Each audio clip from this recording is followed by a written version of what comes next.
أعوذ بالله من الشيطان الرجيم بسم الله الرحمن الرحيم الحمد لله رب العالمين الحمد لله الذي هدانا لهذا وما كنا لنهتدي لولا أن هدانا الله والصلاة والسلام على أشرف الأنبياء والمرسلين خاتم النبيين سيدنا الممجد بشير المصدق المصطفى الأمجد محمود الأحمد أبي القاسم محمد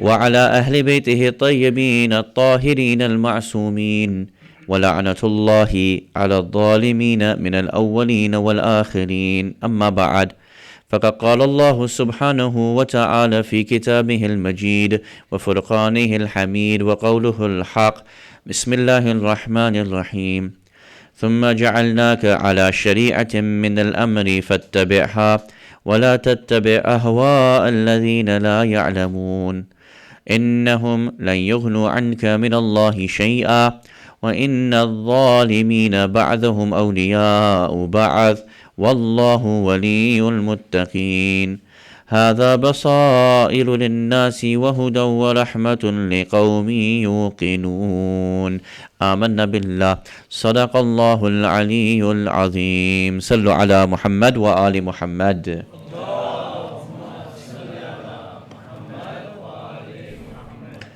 Awaited Savior of humanity, Imam al-Mahdi alayhi salam, my respected teachers, elders, brothers and sisters, Assalamu alaikum jami'an wa rahmatullahi wa barakatuh.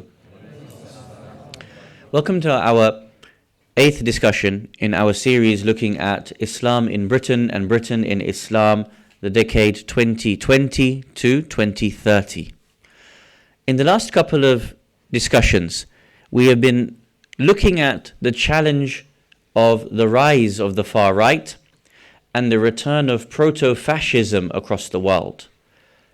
And 2 nights ago we looked at the 4 main arguments of the far right, and we also looked at some of the responses, and in particular how we as a Muslim community, in order to protect the rights of all in society, in order to ensure the protections of minority groups in society, must take a lead in the response to fight against the rise of the far right here in Britain. And last night we discussed the issue of integration and how there are opportunities that are mentioned in the Quran as to how to ensure our integration is best achieved as a two-way street, and to ensure that when we spend our religious finances, our humus, our zakat and our sadaqat, how to be able to utilize and apply those finances in a way that would reach towards the antagonists that may have misunderstood the Muslim community or may have misunderstood the immigrant community, and so when it reaches them is a means to help them better understand the values of Islam and turn their antagonism into love, turn their antagonism into genuine friendship. And this came from the Quranic verse in chapter number 9, Surah At-Tawbah, verse number 60. Allah subhanahu wa ta'ala mentions amongst the 8 categories of those deserved of our finances, our Islamic taxes, one of them to be mu'allafati qulubuhum, those whose hearts may incline towards Islam. We mentioned the plethora of narrations from the Holy Prophet of Islam, Rasulullah Muhammad sallallahu alayhi wa alihi wa sallam, where the Imam would mention that the Prophet would spend on his greatest of enemies, such as Abu Sufyan. And the reason for that was that as Abu Sufyan's power dwindled, also so did his esteem dwindle. For a person previously who had such power, wealth and authority, Islam wasn't seeking to take away his wealth. It wasn't seeking to make him in a position of embarrassment in his own society. Islam has no concern in doing that to a human being. But so as people from the Quraysh began to leave his way of thinking, there was a space to be able to help Abu Sufyan in the things that he cared for so dearly, which was his material position. Therefore, if there is a means to be able to spend on him and help him to elevate back towards a position of esteem, Islam would do so, caring for his personal circumstances. Now, of course, irrespective of whether this worked on Abu Sufyan or not, Islam's position is that we have responsibilities even towards our enemies or towards our antagonizers. In the context of where we live, and we were talking yesterday about Rotherham and Leeds and other such places, that we find that there is a real problem with hunger, whereby children are going hungry. Because the government and its austerity measures have removed things like free school lunches, children from especially the white working class background are going to school hungry, even going out and stealing food. What then becomes the obligation on the Muslim community, and how can we apply ta'lif, mu'allafata qulubihim? How can we actually apply this as a means of pushing back against the enmity of certain classes and groups within this society? And this is something that we need to think about strategically as one example. There are many other ways. For example, we know that those very same children who may not be able to eat, they may also not have the basics for their school needs. It's the beginning of the school year. School uniform, or it may be the issue of pens and pencil cases, the things that they need, whatever it may be. It doesn't have to be food only, but there is space to be able to economically uplift a particular group of people who are feeling vulnerable, afraid, and also that if the immigrant community comes and takes their jobs, this is why they are not able to meet ends meet. Therefore, if we are able to assist with those people, we may be able to turn the thinking of certain groups towards love of the Prophet Rasulullah Muhammad sallallahu alayhi wa alihi wa sallam. Tonight we start on a different topic altogether, and we are going to be discussing the issue in regards to women and how Islam can actually be a resort for women. When we say resort, we don't mean a holiday destination, right? This isn't a nice beach on Egypt. We are talking about a resort, a place of stay, a place where a person feels comfortable, a place where a person feels that it can be their destination. And we want Islam to be that for women. And we also want to understand certain narratives that are created at the beginning of the discussion about why Islam is not a place for women to be comfortable in, or as a place of resort for women to be comfortable in. So particularly, we want to be able to ask about how we can actually make this a place for women to feel comfortable. And one of the particular ideas for us is to understand what is the master narrative, and how is it that certain ideas have come into the West, and how we are able to challenge those. At the end of it, what we're going to be looking at, inshallah, is one particular verse of the Quran. And we're going to challenge the master narrative that women are downtrodden and oppressed in Islam through only one verse of the Quran. And the idea is to see how that one verse can actually be means of empowerment in all given circumstances that women may find themselves to either be oppressed or find themselves to be in a state of anxiety or fear. And inshallah, if we're able to navigate this verse properly, we will really be able to understand how Islam held this discussion to assist women in their growth at the time of the Prophet, and how this is the example for us in our own time today. Now, we need to go through one or two preamble points. Some of the points we're going to be discussing tonight is about how the feminist movement, especially from the 16th to 19th century, impacted religion and specifically impacted the Muslim community such that those master narratives are created. Let us define master narrative. What do we mean by this term, master narrative? Does anyone know how we can define what we mean by master narrative?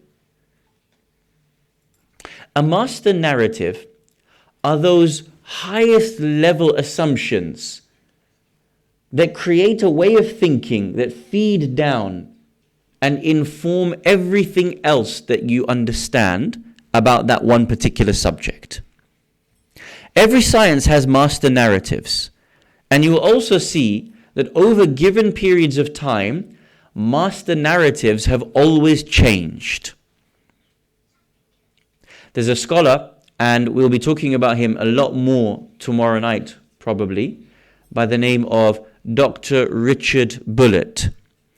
And he is a giant thinker, probably one of the world's leading historians. We're going to be talking about his books probably tomorrow night. If not, then the night after. Dr. Richard Bullitt is a professor of history and also Middle Eastern studies at Columbia University in the United States of America. And he often talks about master narratives because he's a historian and because he's also a geographer of the Middle East. And he gives an example of what a master narrative is in order for us to make it very simple to understand, and then it will help us to transition to our discussion about women and the master narratives that are created about Islam and women. And he says, look, if you go back to historical readings, in history, women were by and large almost never spoken about. And he says prior to 1950, you will never see accounts of women. You will never really see how women are spoken about other than things like if there happened to be a queen who was a woman. Queen Victoria or something like that. Queen Elizabeth or something like that.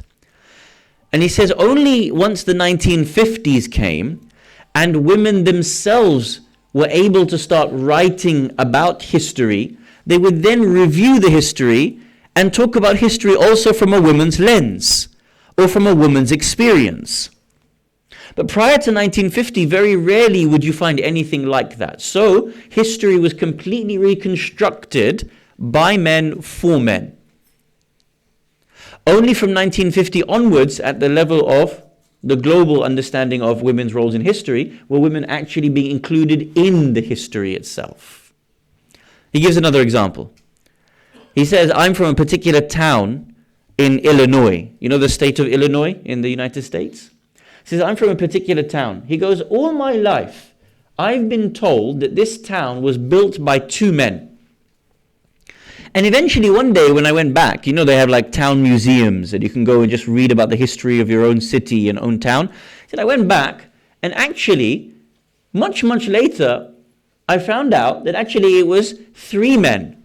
There was two white men and one of them had a black slave, and also this black slave was one of the founders of my city. But of course, we would never know this until black individuals were able to write history, and when they were able to write history, they would include themselves in the history and not be pushed aside. So at one level, you can see here the master narratives. So long as women are excluded, then we can never see history through the lens of a woman or the experience of a woman. So long as the black society were only slaves and didn't have the education to participate or the space to participate in academia and history, then we would only get history through the lens of a white man. Make sense? These are master narratives. And only when we can make inclusivity do master narratives begin to change. When it comes to women, there are certain master narratives that are told about Islam.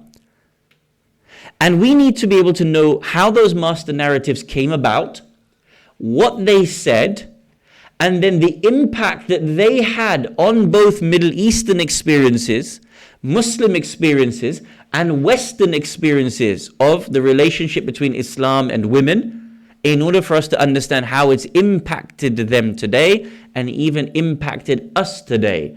And then we can go back into a review of what the Quran says and see whether some of these matters are actually matching up or not. Now, do you recall on a previous night, one of the things we were talking about was the effect of the Enlightenment period? Do you remember this? Do you remember we were saying that when religions weren't productive for human beings, nay, the opposite, when the religions themselves were oppressive towards people, or they were actually backwards, people would flee these religions because they found secularism to be more productive for their life. Do you remember we gave the example of slavery? Islam was supposed to start the whole movement of freeing slaves, correct? But it was the Muslim countries that actually enforced slavery on people. So now, if you were a slave, at the time of the Prophet came and liberated you. He gave you that freedom. He gave you that strength. He gave you that education. He gave you that money to be able to start a free life. 1200 years later, whilst the white man is dying, physically dying on the battlefield in America in order to free slaves, it is the Muslim who is reinforcing slavery. The Civil War in the United States of America was fought over what? Slavery. So whilst the South wanted to reinforce slavery, it was Christians and whites that were in the North trying to free slaves. Now, of course, there are multiple trends. I'm just giving you a broad image here for a second. So now, if someone came to you as a slave and said there is these Muslims that want to enforce the slavery upon you, there's the South that want to enforce the slavery upon you, and then these Christians in the North that want to free you from slave, or there's atheists that want to free you from slavery, or there's secularists that think slavery is immoral, which one is going to appeal to you? It's obvious, isn't it? This is what was happening in the Enlightenment period. That religion wasn't productive, and so many people fled religion because of the way in which it was. Similarly, when it came to women's issues were also being used as a means to scapegoat Islam and as a means to try to present the Western world as being superior to the Middle Eastern world. And how did they do it? They did it in a way of saying that look how enslaved Muslim women are. And they would present the picture of Muslim women to be nothing more than pieces of meat, literally for men's pleasure. And so Western women, you really want that religion? If you convert to that religion, this is what will end up happening to you. So this dichotomy was created of the way in which Muslims were being presented and how the West was created to have a moral superiority. And so if you were a woman who was being introduced to Islam, there would be no way you would want to consider Islam because of the way in which Muslims were treating women and the way in which it was being presented to you as to the way in which Muslims were treating women. I'm going to show you some examples of this so you understand specifically what we mean. A couple of nights I've been showing you this phenomenal book, Islam and Liberalism by Joseph Masad or Yusuf Mas'ud. And in here he has a whole chapter on the whole movement in the West to try to present Islam as backwards and liberalize women and how they did it from the 16th to the 20th century. I'm going to read one or two passages for you to be able to reconstruct what was happening at this time and what master narratives were being created in the minds of people. So he gives us a quote, and he says the following. He says, as an example, in 1906, Christian women missionaries in Cairo, in Egypt, said the following. We, the women missionaries, assembled at the Cairo conference. would send this appeal on behalf of the women of the Muslim lands to all women's missionary boards. We would send an appeal on behalf of Muslim women to committees in Great Britain, America, Canada, France, Germany, Switzerland, Denmark, Norway, Sweden, Holland, Australia, and New Zealand. We, the white women in Cairo, would send a letter of appeal to help Muslim women, and we sent it to all of these countries. Let's take a quote from that particular letter that was sent to all of these countries. It says, "We want to bemoan the horrible conditions of Muslim women. The same story has come from India, Persia, Arabia, Africa, and other Muhammadan lands, making evident that the condition of women under Islam is everywhere the same, and that there is no hope of effectually remedying the spiritual, moral, and physical ills which women suffer, except to take them to the message of the Savior Jesus Christ, and that there is no chance of their healing unless we give ourselves to that work. No one else will do it. No one else in the world is going to save these poor Muslim women. No one else is going to do it. This lays a heavy responsibility on all Christian women." So what's being said here? That women across the world are being told of the despicable situation that Muslim women are in, and we can't we can't remove them from the situation that they're in unless and until that they meet and are introduced to Jesus Christ, their personal Lord and Savior. Now imagine, if you're in Norway, if you're in Switzerland, if you're in Australia, if you're in Holland, it's unlikely in the late 1800s and 1900s that you would have met too many Muslim women. Fair? In fact, even until today, do you know some Americans, when they're interviewed about their understanding of Muslims, till today, do you know what they actually say? "We've never met a Muslim." Never met a Muslim. So all they're being told about in regards to Islam and Muslim women is second-hand information. But now if you're in the 1900s and you're receiving these letters from white Christian women to other white Christian women being told that there is a despicable situation here and only we, the Christian women, have the capacity to liberate these poor Muslim women, we are the ones to have to do the work, what do you think that society is going to think about Muslim women? But also, what do you think their approach now is going to be about Muslim women? The missionary work came off the back of this. This is an example of what was being told to them in 1906. Now, a little bit before this, there were other things going on as well. As an example, in 1721, there was a number of letters that were written, which were called Persian letters, that Muslim women were basically represented as nothing more as enslaved harems for men. So actually, the way in which they were presented as being nothing more than this. The reason as to why in 1700s Muslim women were being presented as nothing more as harems. Everyone knows what harems are? Yes? Yes? Yeah, like a group of women that are just there for the pleasure of men. Yeah? So they're being, since the 1700s, letters are coming to white women of Europe, of North America, saying all that Muslim women are nothing more than harems of men. The purpose of this was that they wanted to scandalize Christian women, to say that if you find goodness in Islam and you convert to Islam, this is what's going to happen to you. It was a scare tactic, basically, what was happening at that time.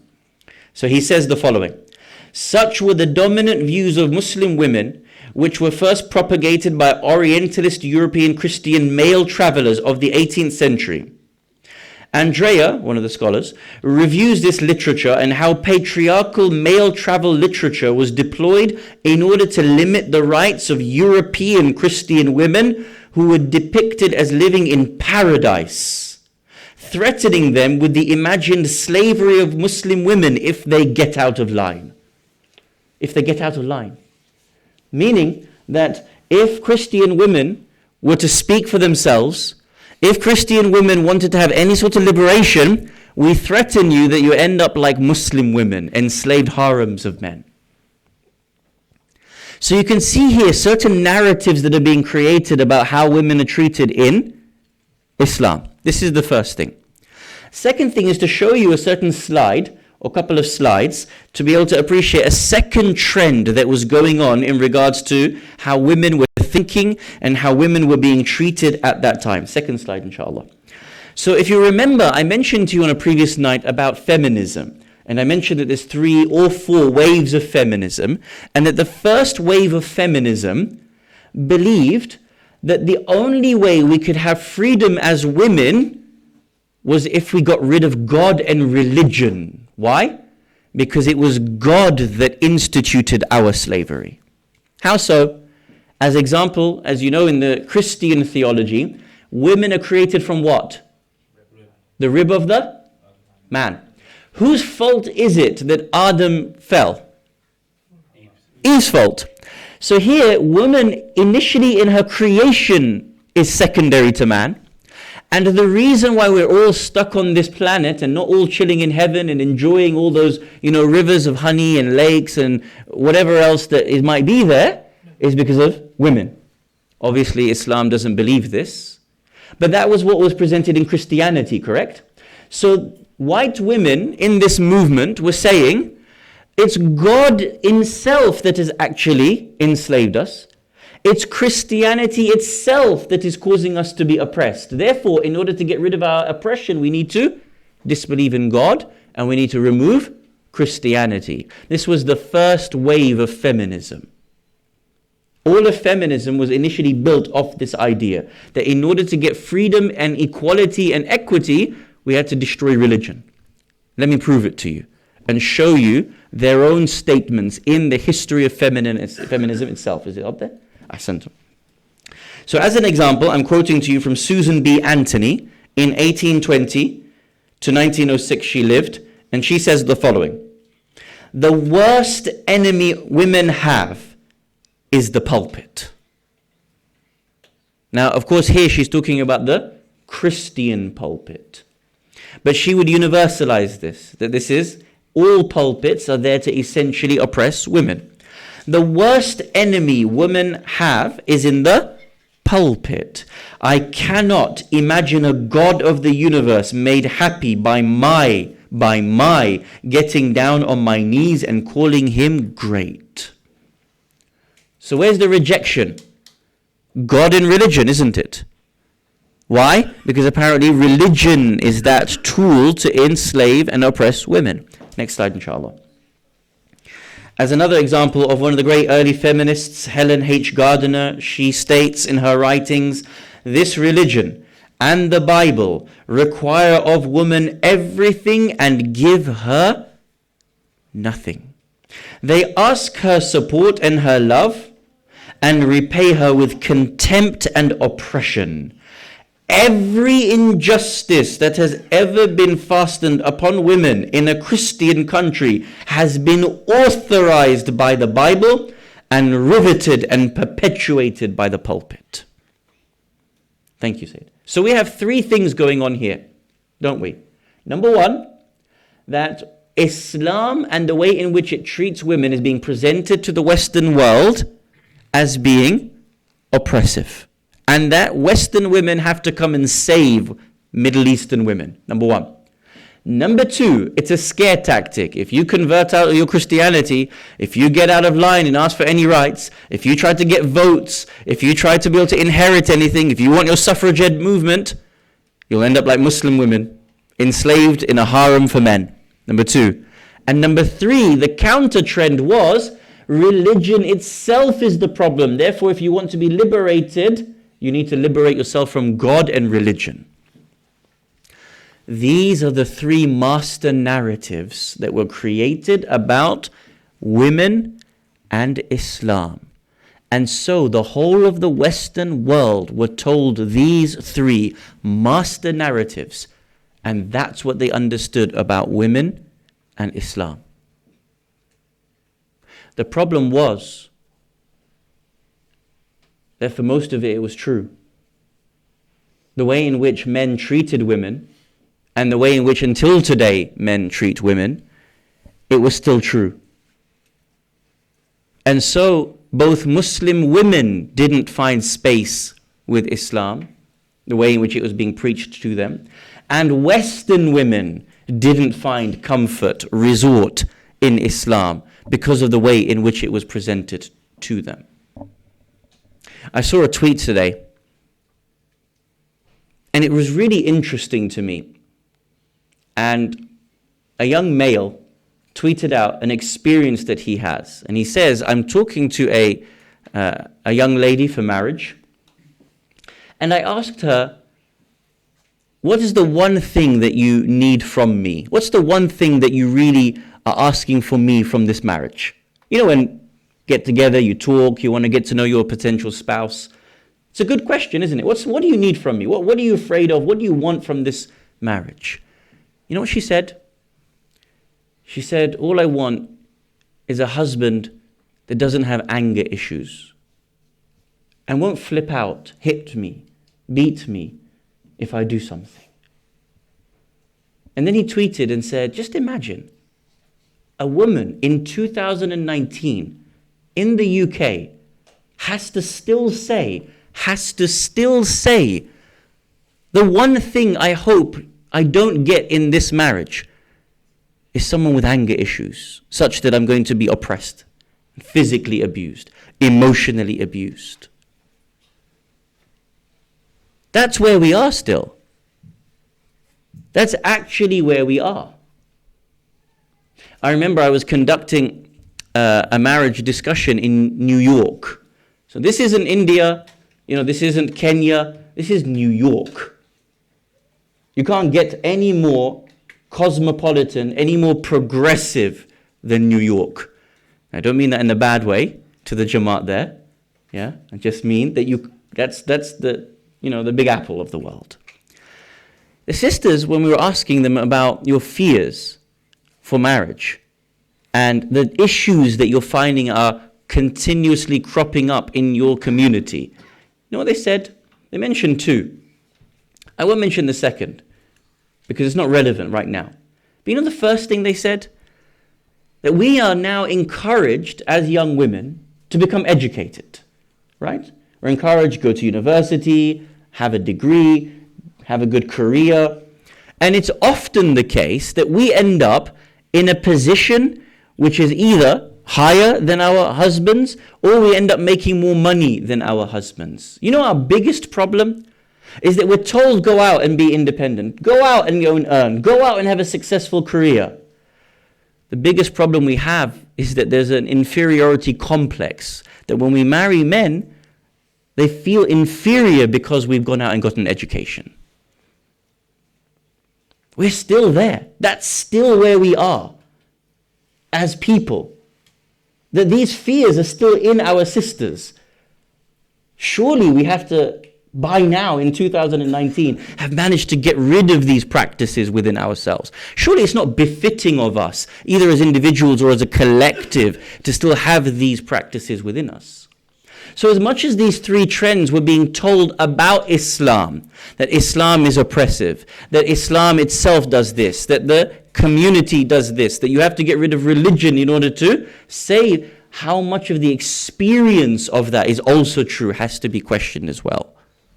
Whether or not it plays into one narrative or not, I'm not interested in. The question is, how true is it? That the way in which the religion is being interpreted is oppressive, and the way in which the religion is being utilized is oppressive in and of itself. Now, if you imagine that this is the situation that's being presented in the West until today, if we're going to challenge this, then we actually need to think about how we're going to challenge this such that when we speak to women in the West, when we speak to people about Islam, we change these master narratives about how Islam is perceived about women and the way in which women are understood to be in Islam. Now, what's really interesting to me, just as a reflection, just take a step back for a second. We're in the wave, or in the cusp of a wave of things like the hashtag #MeToo movement. Do people know what I mean by hashtag #MeToo? Yeah? Hashtag #MeToo is the movement to say, me too, I've also been abused. Either physically, emotionally, or sexually. And many women will, on their Facebook or on their Twitter or something, they'll put their own narrative that explain what they've had done to them. And for example, there's many, many discussions about this that's happening in the world. But not just hashtag #MeToo, but other things. Things like how much a woman gets paid and whether they get paid the equivalent amount of a man. We're still having to deal with these issues. So actually, in half the world, there is a whole conversation taking place about rights, about roles and responsibilities, about access to healthcare, access to education, access to things that often you and I take for granted. I ask a simple question. If the Islam of the Prophet was presented, and I don't mean here as a fiqhi understanding of Islam, I'm talking about the way in which the Prophet put this issue at the forefront of his agenda, don't you imagine that so much of this world would be eager to understand how the Prophet was? Let's mention some of these points just to review what we talked about on one of the earlier nights. Do you remember we stated that if you were a woman and you were to be born, a girl, what was the first thing that would happen to you? You would be buried alive, which is called female infanticide. You'd be buried alive. If you managed to survive that, then you would be likely married off at the age of 6, 7, 9, or something like that. You would have no education, no rights, no ability to speak, no ability to demand for yourself. You were there for nothing more than the physical pleasure of man.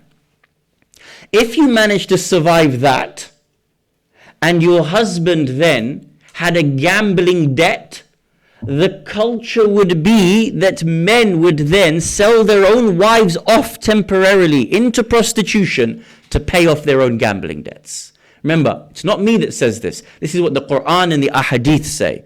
لا تأكلوا أموالكم بينكم بالباطل. Do not eat up wealth amongst yourselves in falsities. That's a hadith of the 6th Imam Jaffer as-Sadiq, salawatullah wa salamuhu alayh. And multiple more issues that were there. Now, look at this verse that Allah subhanahu wa ta'ala says in the Quran. It's in one of the final verses of Surah At-Tawbah. Allah subhanahu wa ta'ala says, Azizun alayhi ma anittum. This verse, just this verse, is enough to help you understand everything that you need to understand about this movement. Azizun alayhi. Grievously difficult it is for the Prophet what you suffer. A man is putting himself in the position of those who suffer. The poor, the early Muslims that were being attacked physically, the hungry and the destitute. But if you have half of society, 50% of the world, women, who are treated the way in which they were, do you not imagine the man who Allah Jalla Jalaluhu calls Rahmatun lil Alameen, a mercy for mankind? Another verse in which Allah subhanahu wa ta'ala says that He used to hurt so much over those people that He used to almost die out of grief for them. فَلَعَلَّكَ بَاخِئٌ نَفْسَكَ عَلَىٰ آثَارِهِمْ. The softness of this man, the Prophet, was that whenever something bad happened to someone else, he himself felt the pain of those issues. The Quran says, Azizun alayhi ma anittum. It is grievously difficult for the Prophet to have to bear what you're undergoing. Do you not then imagine how the Prophet felt when he used to see the extent of the oppression on women in that time? And did he not place it at the spearhead of his whole movement to be able to assist this group? We mentioned, of course, stopping the infanticide, raising the position of women, to the extent that when his daughter would walk into the masjid, the Prophet would stand up out of honor for her. Not because she was Sayyidatin Nisa al-Alameen. As Dr. Ali Shari'ati says, Fatima is Fatima because Fatima herself deserved to be stood up for. The greatest messenger and creation of all existence stood up for this woman as she entered into the masjid. Look at the way the Prophet evolved the whole thinking of men towards women. He would say, paradise is underneath the feet of your mother. To whom should you respect the most? Your mother. And then whom? Your mother. And then whom? Your mother. And then the Prophet would say, the best of men amongst you are those who are best towards his wives. Hadith after hadith after hadith, molding the thinking and the practices. And it's obvious why so many women would convert towards Islam, because they found a resort there for them. Now, I think here in this community, maybe 5 years ago, you've had an excellent scholar come to you, Sayyid Hussein Qazwini. Sayyid Hussein Qazwini, he actually has a bahth kharij, which you know is ijtihad. He's teaching ijtihad. He has a bahth kharij on fiqh al-mar'a, the fiqh of women. It's maybe around 100 videos. You know, in one of his videos, he mentions the following. He says, for all the issues we can raise with the feminist movement, and I've just raised one of them to prove why I am not a feminist, right? Because we don't need to go back to that external understanding to inform Islam of our understanding. We need Islam to inform us of Islam. But he says this, for all of the issues that we have with feminism, you know the one thing that feminism has done to Shia Islam? These are his words, and I agree with them. He says, because of all these questions about rights and responsibilities and the roles and how Islam is supposed to treat women, because the feminist movement has done it, it has even forced maraji' to come and review their own laws. As an example, His Eminence Grand Ayatollah Sayyid Kamal al-Haydari, Dama Tawfiqahu, he has hundreds of lectures, Bahth Kharij, on fiqh al-mar'a. Why? Sayyid Hussein says, as a response to the trends of what's happening, it tells us that even the Hawza is having to change its understanding to keep up with the pace of the development of what is going on. Now, I want to do two things, and I just want to be able to show, number one, how the Quran speaks from the perspective of a woman, number one. And number two, to show you one verse of the Quran that I argue is the central verse that proves how Islam helps women in any given situation, in any given time, such that if we were to understand this verse, we would apply it here in Britain in a way that would be at the forefront of women's liberation, women's rights, and women's movement in 2019, and be able to help with the way in which Islam assists the movement of women in the forthcoming decade. What I have, if I can find it, is some verses from Surah Maryam. Now we all know Surah Maryam is there to be able to tell us the story of Lady Maryam, salamullahi alayha. Allahumma salli ala Muhammad. I want you to see some of these verses and some of the language that is used and how Allah subhanahu wa ta'ala speaks of this issue and the type of empowerment that is given. You see, for those who do serious tadabbur and tafsir of Quran, every word is important. One of the things that we've been talking about in these last few nights is that we stated when you see a verse of the Quran, put yourself into that verse of Quran. Imagine you were saying that verse. Or imagine that verse was revealed about you. Do you remember us saying that? Right? As an example, the men would say, أَجَعَلَ آلِهَةَ إِلَهًا وَاحِدًا إِنَّ هَذَا لَشَيْءٌ عَجَابٌ. Does this man, Rasulullah, make all of our gods into one God? What a strange thing this is. Put yourself into the verse. Understand what it must have been like to say those words. Why would you say those words? The story of Lady Maryam alayha salam is unique in the Quran because it speaks from the perspective of a woman. That's very important. Because it means that because it's the Quran, it's the perfect, unblighted words of Allah, protected until the end of time. And it means it gives us an understanding as to how a woman thinks and how a woman reacts, and gives us an appreciation of how we can build our own understanding of women's rights and women's movements.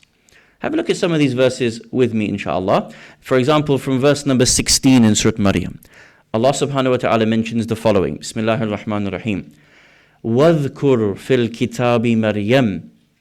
And mention in the book the story of Lady Maryam alayhi salam. Now, think about this. وَاذْكُرْ. What does it mean?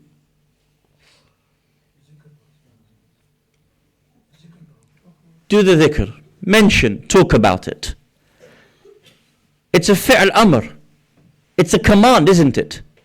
It's telling you to do it. So it's telling us, number one, that we are supposed to recount the story of Lady Maryam. We are supposed to talk about it. Allah is telling you, commanding you, actually go and talk about it. Actually raise the issue and talk about her.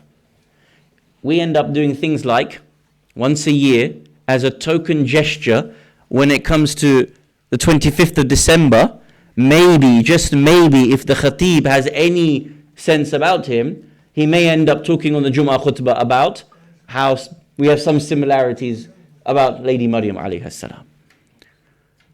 Allah subhanahu wa ta'ala is telling you, mention it, talk about it, bring it to the forefront of the discussion. وَاذْكُرْ فِي الْكِتَابِ مَرْيَمْ إِذِ انْتَبَذَتْ مِنْ أَهْلِهَا مَكَانًا شَرْقِيًّا. When she withdrew herself from her family to a remote place. انْتَبَذَتْ. She withdrew herself. Tell me something. At that time, forget today. At that time, 2,000 years ago, were women able to withdraw themselves from their men?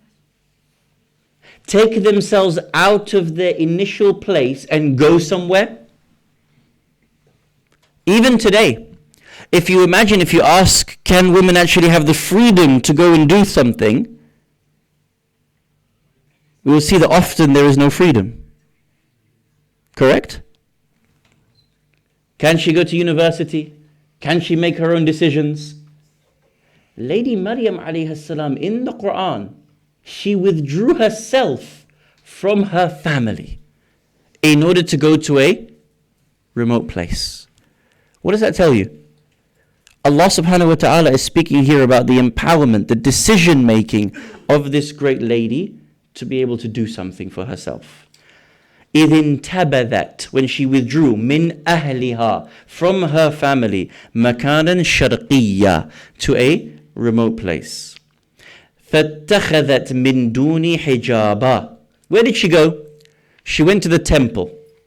She went to the temple to go and worship, and traditionally, the temple was a place of worship for only men.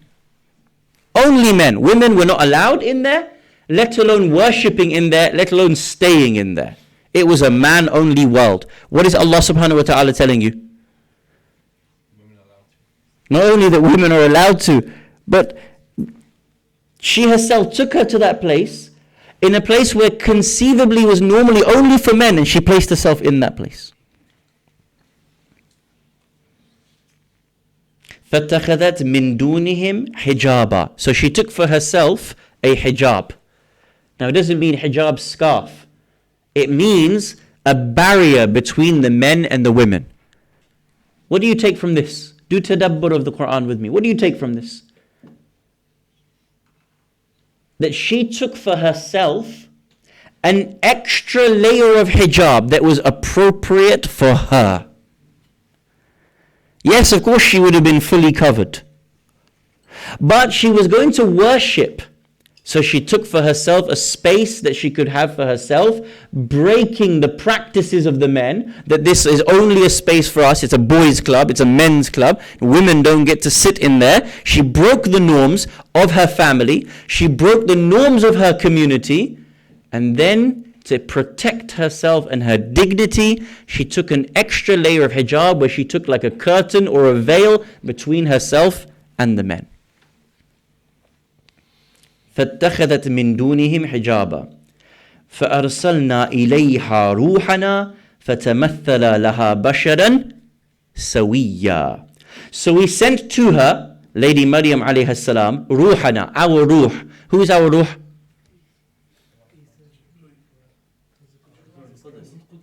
Who is that? Jibreel alayhi salam. So we sent to her Jibreel alayhi salam, فَتَمَثَّلَ لَهَا بَشَرًا سَوِيًّا. And he came in the example, in the form of a well-molded, good-looking man. Strong, tall, a good height man. Yes? So she is alone in this space in which she is worshipping Allah, and immediately appears to her a very large man, a very tall man. Be honest, be honest. What do you think she felt? Ahsant. If she's a woman and all of a sudden a large built man is standing in front of her, don't you think she would feel fear? Yes. It tells us that she did feel fear. قالت, she says, Inni a'udhu bir-Rahmani minka. I seek refuge from you. Now if she knew at that moment it was Jibreel, which cannot do sin, which is Allah's messenger, would she need to seek refuge from him? No. So clearly she thinks that this is a man, a human being. What does it tell us? She was afraid at that moment. Subhanallah, Allah is telling us about the reaction of this lady. Lady Maryam, salamullahi alayha. Maryam. What is that supposed to invoke in you as a reader when you read this? If you read this and you actually base your reading on reflection and not just I want to finish the end of the surah as quickly as possible and think I've got my thawab. If you actually ponder and place yourself into this position. Have you ever felt fear in your life? Have you ever felt fear in your life? Have you ever felt fear in your life? Is it good?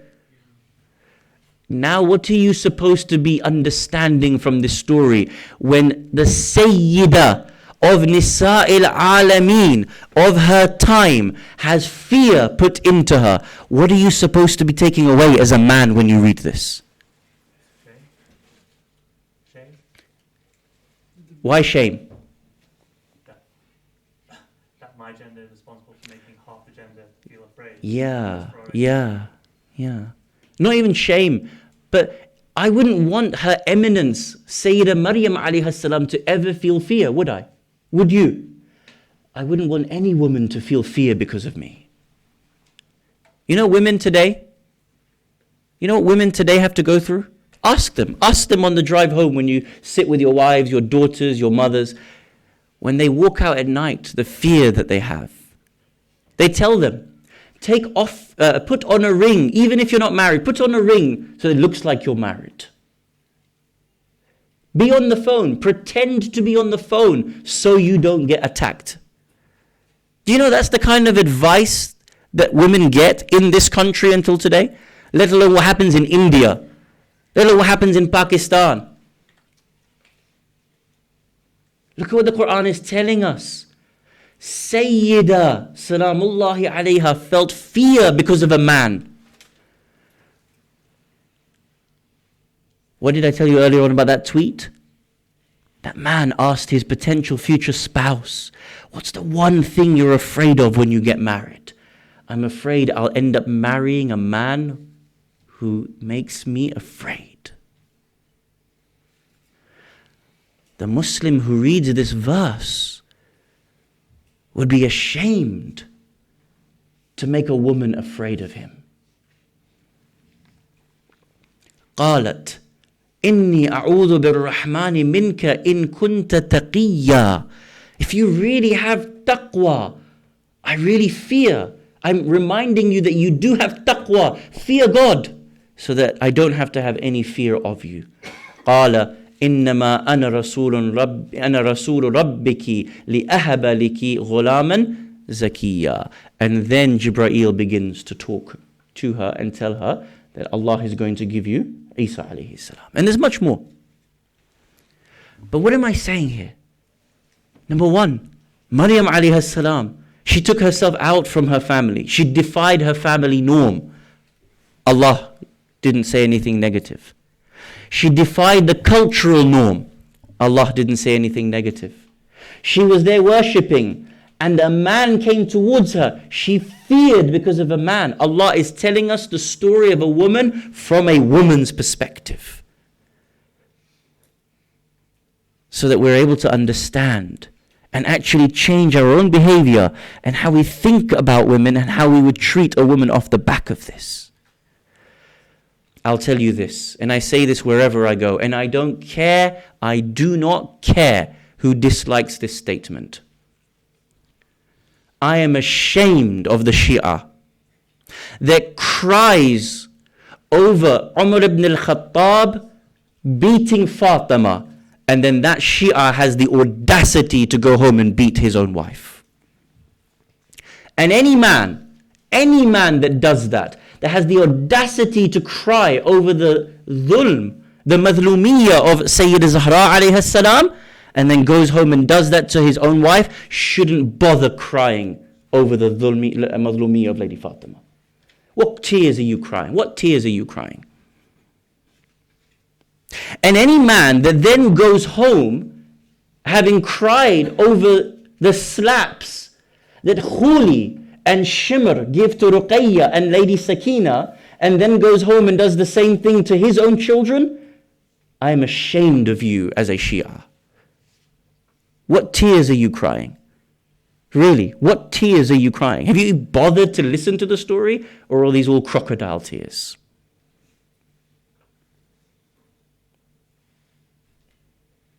Like I said, I don't care if someone takes offense to that statement. Reflect on it. Why are you crying over Lady Fatima alayhi salam? Why are you crying over Ruqayya and Sakina if you have exactly the same behavior in you? You're coming here just to, what, this is entertainment?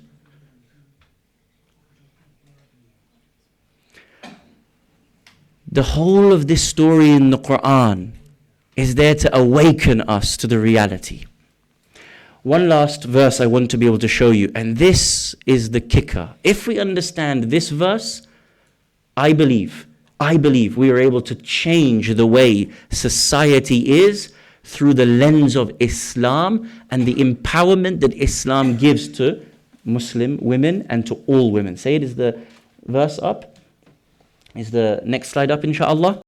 Now I'm going to show you a really controversial verse, and we're going to have a lot of fun with this verse. Yeah? Because you know me, I like to have fun with you guys and ask you questions and help me to understand this religion of Allah subhanahu wa ta'ala, this beautiful religion. This verse is one of the most controversial verses in the Quran.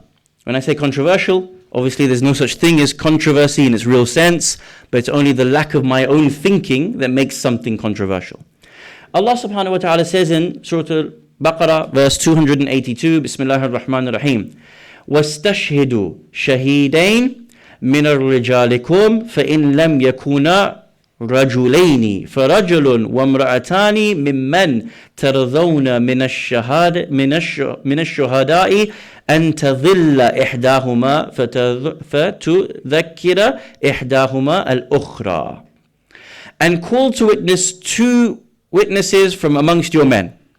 And if there are not 2 men, then a man and 2 women from amongst those whom you approve of as witnesses, so that if one of the 2 women errs, the other can remind her. What do we know about this verse? It's a sensitive one, isn't it? What do we know about this verse? This verse apparently is telling us that if there is a need to witness, and you need 2 men, but in the absence of one of those men, you can take 2 women in replacement of that one man. So that suggests at face value that the testimony of a woman is half that of a man. And it also says, it qualifies, if she errs, the reason for the second woman witness is to remind the first. Now, help me out here. What is the reason, in your understanding, my understanding, what is the reason for this situation?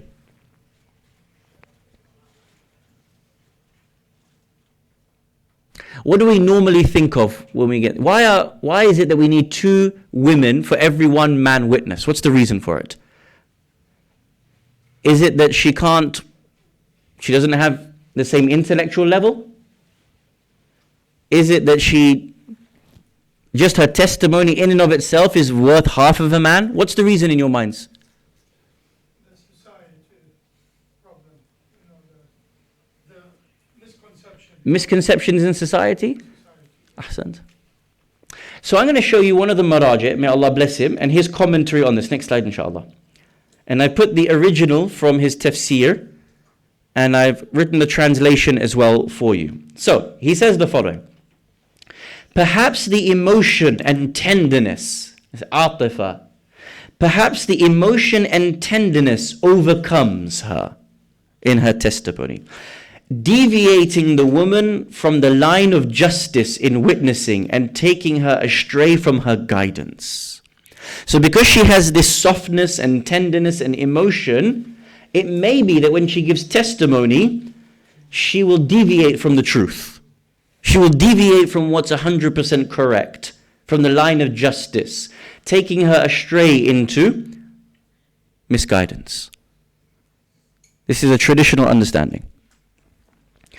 He continues, especially if the atmosphere of the case, she's witnessing a case, suggests there's been a tragedy that affects her, either as the witness or the defendant. Meaning that if she sees something tragic in her life, and that she's personally involved, she has some vested interest in the case, she is likely to err in her testimony. So then you should bring a second one to back her up and tell her, no, you were wrong about how you testified. This is actually what happened in the incident. What do you think so far? Be honest. I'm not making any judgment. What do you think so far? So here it's saying that a woman is essentially, potentially, likely to deviate from truth in testimony, in court, because of her emotion. So a question I raise now at this point, aren't men also emotional? Women have a softness, which is correct, true, which is known, which cannot be disputed. But don't men also have certain emotions that can deviate them from the truth as well? For example, envy, ghadab, their chivalryness, all of these things they can use it in the same way. A woman's soft-heartedness, men can also have something that can deviate them, correct or not? Next slide. Let's have a look at the continuing tafsir of this great marja'. He says for the following, so it is necessary for a woman like that meaning who can be easily affected in her emotion, that to correct her mistake and be reminded of her responsibility. The matter is not a challenge to the dignity of women, because of her soft-heartedness. Because being soft-hearted is not something against the value of her personality, but rather is a great human value to have such softness of heart. So this scholar, may Allah bless him, says, look, Allah is saying she's more prone to mistake because of her soft-heartedness. It's not a problem to be soft-hearted. It's a good thing. It's part of her insaniya that she is soft-hearted. I asked the question to you. Don't men also have the very same potential to deviate in a courtroom setting? Yes or no? Yes. You don't have to say yes if you don't believe it. Do you believe it? Yes. So I ask a simple question. My Lord, if men potentially have similar or same potentiality to deviate in a courtroom setting, why didn't you end up saying the same thing about a man? If a man deviates because of his own internal weaknesses, also get a second witness to back him up and help him and remind him and correct him. But it is. The verse is saying two men. But not for the purpose, two witnesses. Yes. But not for the purpose if one deviates. It's specific to women. If she deviates, if she makes a mistake, if she errs, the second witness should be there to back her up. But if two women say something and that man say other thing, then if you also I'm not looking at the fiqh. I'm looking from a social perspective, yeah? I'm not interested in the fiqh here. I'm asking that question. If a man can also potentially deviate, why doesn't Allah say you should also have a man to back you up? So now we have to understand that maybe this verse isn't saying what we think it's saying. Maybe this verse is telling us something far more profound. And maybe we've been misreading this verse. And if we look at it in a different way, we will see a principle that is so profound. It will help us to understand how Islam is truly a resort for women. Now, let us just take a second and reconstruct what women were like at the time of the Arabian society of Islam. Were women allowed to be educated? No. Could women read and write? No. Could women speak out for themselves? No. Could women ever challenge man? Yes or no? No. Now, overnight, the Prophet gives these rights to women. Yes or no? Now, just because you've been given those rights overnight, does that mean that within your own being you are capable yet of practicing those things? If I gave a 15-year-old the keys to my car, he's never driven. Just because I give him the keys, does it mean that he's able to drive? No. The whole society for generation after generation after generation treated a woman in such a way that she had an inferiority complex within her. Now, just because you allow her to go and stand in front of a judge, yes, she can go and stand in front of a judge, but you also have to realize that she may feel still inferior and incapable of properly standing in front of a judge. When the judge asks for a witness, she might become very nervous. When the judge inquires from her, when a lawyer comes and gives her a question and says, well, let me challenge your testimony, a person may fear because of the way in which they've always been treated. Socially, there was an environment where she was very weak. Now Islam is saying, if she comes to the courtroom and if she's unsure of herself, don't disregard her testimony. Get a second one to back her up. All along, feminism has been saying we want equity and equality and strengthening for women's rights. The Quran has been saying all along that in the situation in which she was considered weak, go and help her, go and strengthen her such that there is no longer any weakness for her. This is the greatest verse for women's empowerment. All along, women in that period were so disenfranchised, so much oppressed, that the way in which women were within themselves were without confidence. So if they went into a courtroom and gave testimony, they would have been so nervous, not able to even speak in front of the judge. Rather than disavowing her testimony altogether, the Quran said, keep her testimony, but help her, bring her someone to go and help her, remind her, and then between the two of them we'll be able to assist her. Look at the empowerment that's given to a woman in this situation. Now, don't think about this verse for its specificity. Think of it as a principle. Allah is saying, wherever you find weakness, wherever you find a woman not being given parity, not being given her equity, wherever it may be, in any sphere, the most important of which is testifying in front of a judge, wherever it may be, in the workplace, in the house, in the Husayniyah, in the masjid, in the parliament, wherever you see a woman being mistreated, not being given her rights, not being given her parity, go out of your way to ensure she is given her parity and equity in that scenario. Because if the Quran is giving her her parity when it comes to her testimony and empowering her, can you imagine what God is saying about any other given scenario? But because all along we've only looked at this verse through one lens to be able to say that it's all about half a witness and two witnesses and one witness, we've never gone further than this at all. The Quran is saying, at that time she wasn't having the confidence.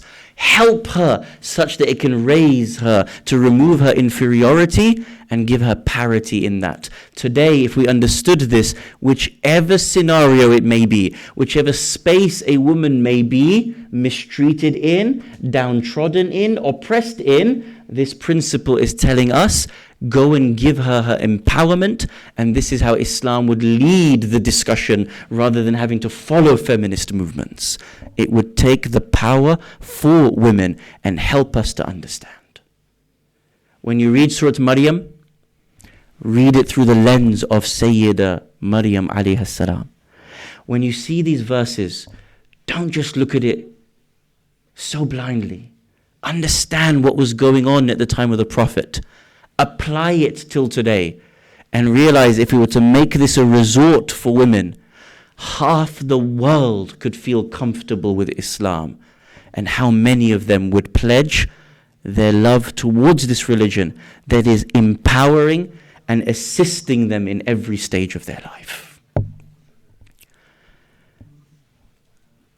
Al-Abbas alayhi salam's title was the protector of women. I can't say it any better to you. You're about to cry over Abul Fadl. His title is the protector of women. Do you know why he's given this title? Because so long as he was present, none of the women of the camp of Hussein ever felt fear. And when they saw him departing from his tents, this was the first time that they felt that fear. When we say that we want to become like Al-Abbas, let us become like Al-Abbas. Let us become like Al-Abbas. That no women should fear, but rather they would feel confident in the protection that Al-Abbas would give to them.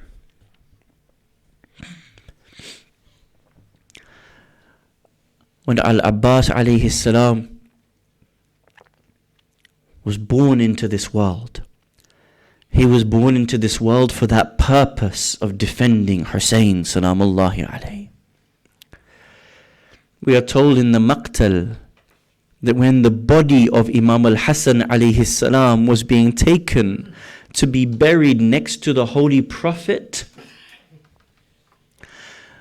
the wife of the Prophet forbade this and gave a signal such that arrows rained down on the janazah of Imam al-Hasan alayhi salam.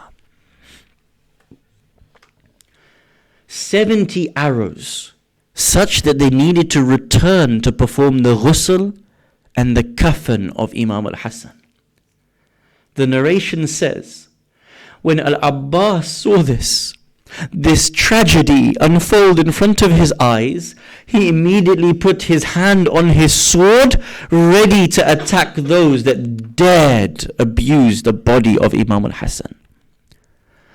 Abu Abdullah al-Hussein went to him, placed his hand on his chest, kissed him on his forehead and said, "O Abbas, today is not your day to fight."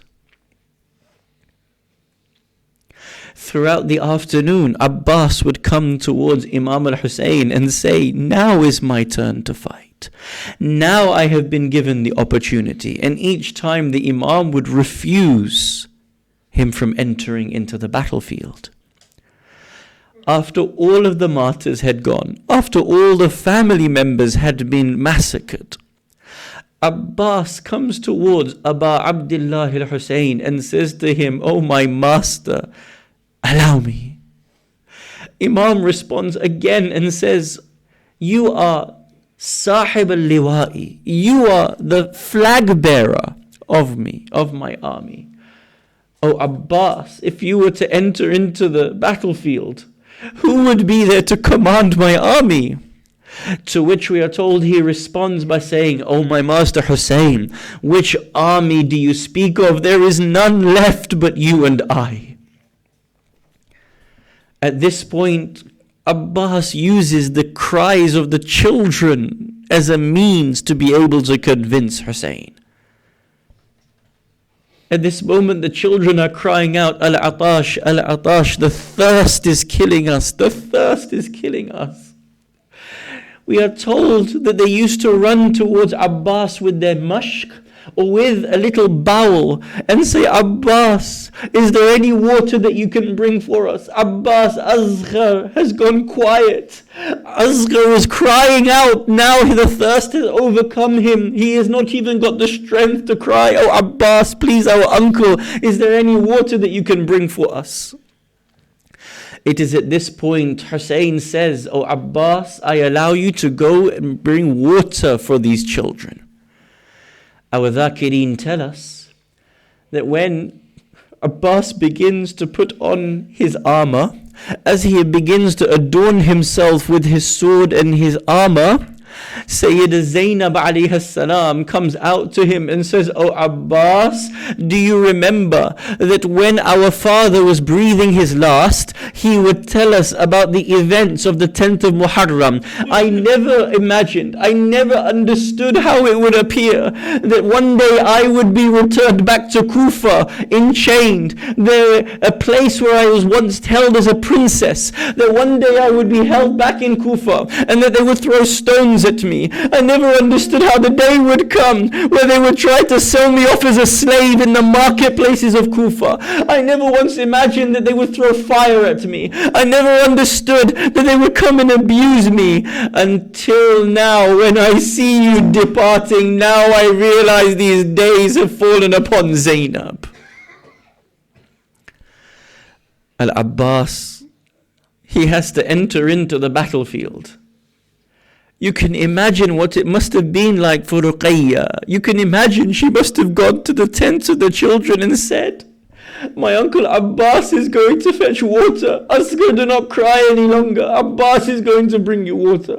Muhammad al-Baqir, do not cry any longer. Abbas is going to bring you water." We are told that there is a final embrace between these two brothers. Abbas enters in towards the battlefield. He begins to introduce himself. We are told that Abbas fights and he breaks through the barriers, the lines after the lines after the lines of these enemy hordes who are protecting the river Furat. There is 4,000 of the army on one side. There is 4,000 of the army on the other side. And we are told that when Abbas enters into the battlefield, he spreads the army, he shifts them from their place in a way in which it is a lion striking at the sheep. In a way in which they would have asked themselves, is this Abbas or is this Ali ibn Abi Talib fighting today on the 10th of Muharram? Eventually Abbas reaches towards the banks of the river Euphrates. He descends from his horse. He places his hands into that cold water and he raises it. Not because he is going to drink from himself, but rather to show history that even at this moment when Abbas has conquered the banks of the river Euphrates, if he wishes to be able to drink, he could have, but he would never put himself before Abu Abdullah al-Hussein and the children of Hussein. He throws that water away. He says, "O soul, Hussein is still thirsty." He places the mushk into that ground, into that water, and places it around him. And now Abbas ascends onto his horse and begins to return back towards the tents. I ask you, can you imagine Ruqayya? She must have been standing outside of those tents. She would have seen the alam of Abbas reach the banks of the river Euphrates, and she would have seen the alam returning. Sakina must have imagined that her uncle Abbas is returning with the water. How then do you tell Sakina what is about to happen to her uncle Abbas?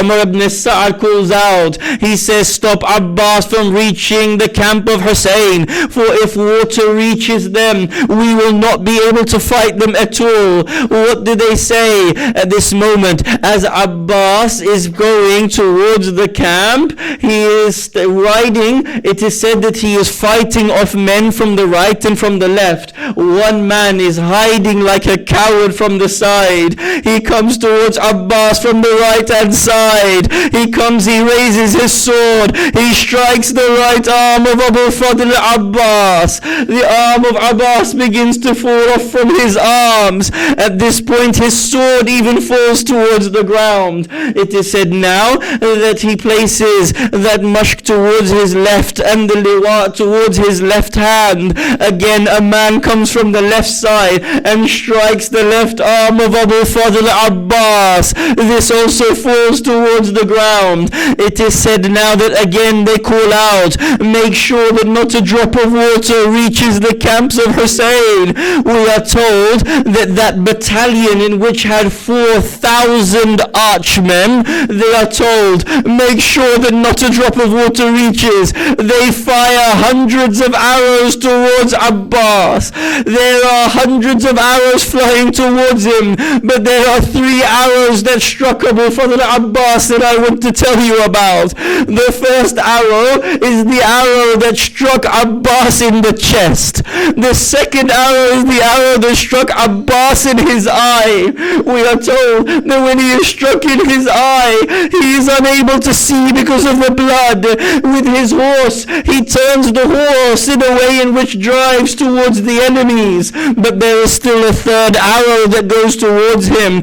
That third arrow is the most painful of all the arrows, because that arrow is the one that strikes the mushk, splitting open the water that would fall towards the ground. That arrow was the hardest for Abbas to have to face.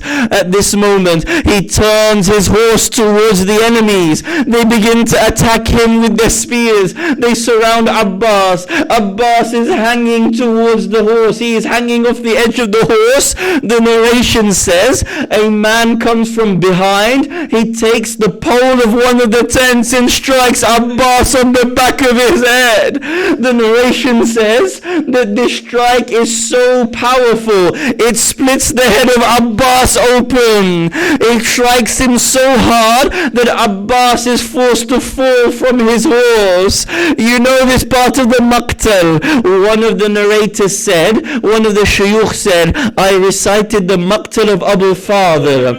That night I went to sleep and I saw in my dream Fatima al-Zahra. Fatima came to to me and said, you recited the maqtal of my son Abbas. Listen to that. You recited the maqtal of my son Abbas, but you did not recite the worst part of the maqtal of my son. He responded and said, O Sayyid Zahra, I recited that he was struck in his eye. She said, no, this was not the hardest thing, that he was struck by an arrow. I recited that he was struck on his head. She said, this was not the hardest thing for my son to bear. He said, then what was the hardest part of the maqtal of Abbas?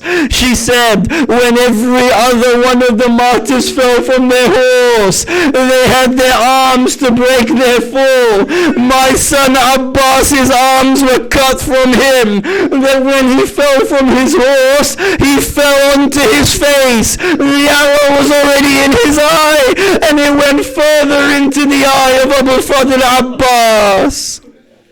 Abbas fell towards the floor. His face struck the floor. It is then said that the enemies surrounded him and they cut him into pieces. قَطَّعُوهُ إِرْبًا إِرْبًا. The narrations mention, the book of Maqtal mentions, that one day when the water was filling up in the grave of Abu Fadl Abbas, it was said that he came in the dream of one of the ulama that he must have himself reburied. When they began to dig up the body of Abbas to rebury him, one of the scholars said, I began to cry and cry at this scene. They asked, why are you crying? He said, we were always told that Abbas was a giant of a man, but his grave is so small. Why is his grave so small? They began to read the Masa'ib of Abbas, that when he fell from his horse, the soldiers of Yazid came with their swords and cut Abbas into little pieces.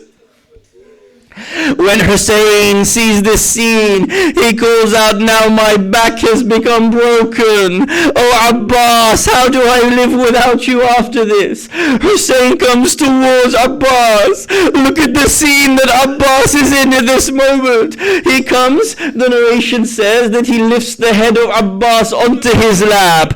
Our Dhakirin tell us that he begins to say to him, do you have any last requests, oh my dear? He says, I wish to do the ziyarah of my master one last time. Clear the blood from my eyes so that I can see you one last time. He clears the blood from his eyes. Well, the Dhakirin tell us that at this moment, Hussein says to him, I too have a request for you, that all your life you have called me master. My brother, you have always been my brother. Call me brother one last time before you pass from this world. Assalamu alayka ya Aba Abdillah. Hussein is broken. There is no death more difficult for Hussein than what Abbas had to go through. Hussein is crying. We are told that Abbas's last request was, leave me by the banks of the river Euphrates, for I am embarrassed to return back to Ruqayya without having brought her water. Oh my master, leave my body here. This is why the body of Abbas remains where it is. Hussein has to return back. As he does so, you can imagine Sakina must have run out. Oh father, where is Abbas? What happened to my uncle Abbas? Our poets tell us in one of the Marthiyah, they write a poet that says,